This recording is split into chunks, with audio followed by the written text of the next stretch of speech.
Hello students, welcome back to OrganiChemVerse. In today's video, I'm going to explain the reaction of diisobutyl aluminium hydride using this given example.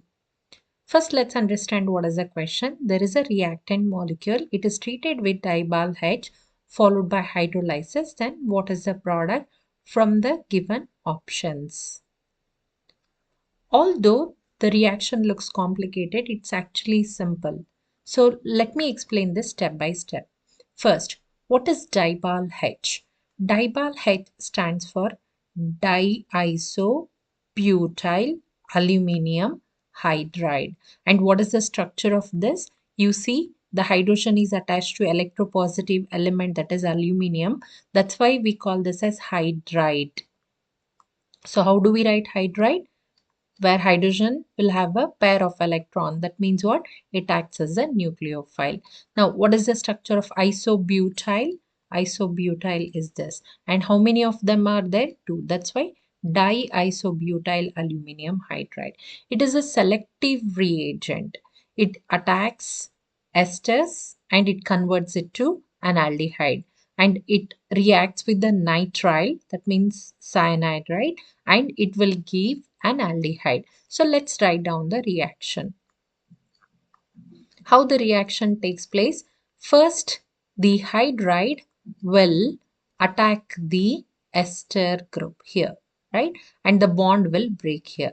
Students, remember the bond is breaking here but not here. It will not attack here because you know that the oxygen is in resonance with the benzene. So there is a partial double bond. So it won't attack here. Rather, it attacks the CO group, right? So what do you get now? Look at this. Once the bond is broken here, you are going to get an aldehyde, COH. Now, what about this? This becomes O minus. What about the cyanide? So when the hydride attacks the carbon, right, of the cyanide, we are taking 2 moles. We are assuming, because when you look at the products, right, it shows that it is reacting with the all possible functional group. So what happens here? It is attacking the carbon and you're going to get a negative charge on the nitrogen. And you see the second step, it is hydrolysis. What happens in hydrolysis? The bond will break here. This will get the proton. So how do we write the product? Observe here, CH2CHO. This will abstract the proton and it will become phenol. And imines, upon hydrolysis, it's going to form an aldehyde like this. So this is the final product. And where do we have that? We have it as option A. Therefore, the right option is A. This is the proper way of solving the question. You can do it in one step also, like for the competitive exam.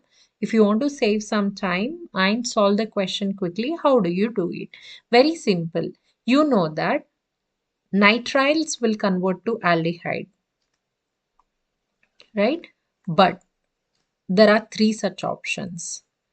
Let's take the next part, that is ester to aldehyde. Where do you have ester to aldehyde? Here, but not here, but not here, but not here. There is only one such option. So go ahead with option A. I hope I made this concept clear to you. And if you still have any questions on DIBAL-H or any other reducing agent, you can comment them below. Thank you for watching this video.